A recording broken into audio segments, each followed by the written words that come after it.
Welcome to this edition of Spotlight. We are at Park Hill High School with Principal Dr. Brad Kincheloe. Dr. Kincheloe, you chose to spotlight a specific English language arts class this year. Tell us why.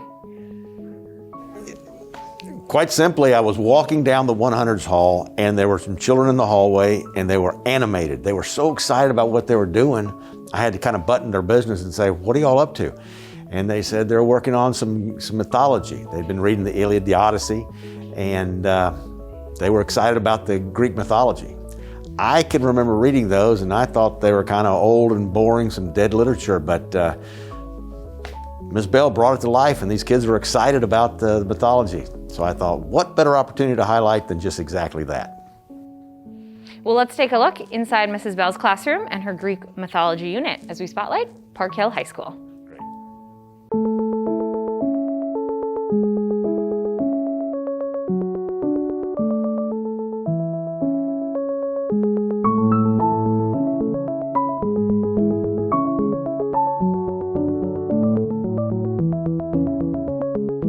This Spotlight is sponsored by Missouri Western State University.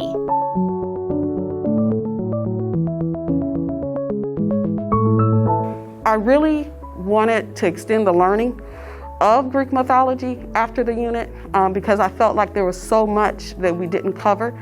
You know, there's different variations of stories, the genealogy and all that seems just infinite almost. So I decided to do the storytelling unit.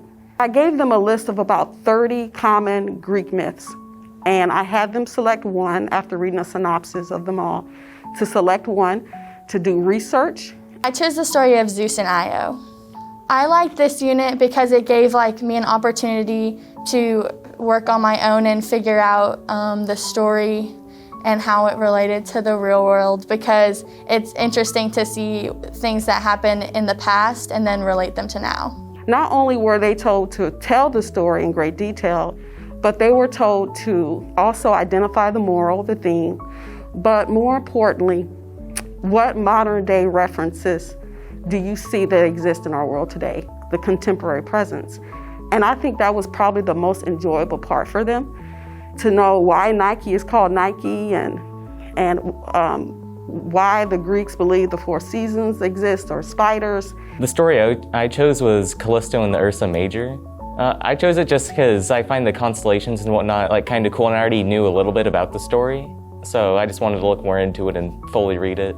One thing the students had to do, they had to research and find at least 2 sources. And the very first thing they did when they found reliable sources was to create a source card. The skills I learned was more like paraphrasing and figuring out what I wanted to put on my cards, so that way I could kind of remember it and jog my memory for the actual speech. As they graduate, they matriculate, they progress through high school, the research essays and assignments will become massive. And you're going to have at least, 10 sources, have a bibliography, sometimes just a works cited page. And that note card system really will help them stay organized. I kind of liked more reading the stories and kind of seeing how they connected to the real world and kind of just the connection that they have overall. Every new school year, there's the opportunity to become better. And a lot of the times you become better because the students make you better. One thing I did not ask the students to do, they thought of themselves. I asked them for modern day references in our world. I did not ask them for the moral or the theme. And naturally, most of them included that. So next year, I'll be including that into the rubric if perhaps I use this project.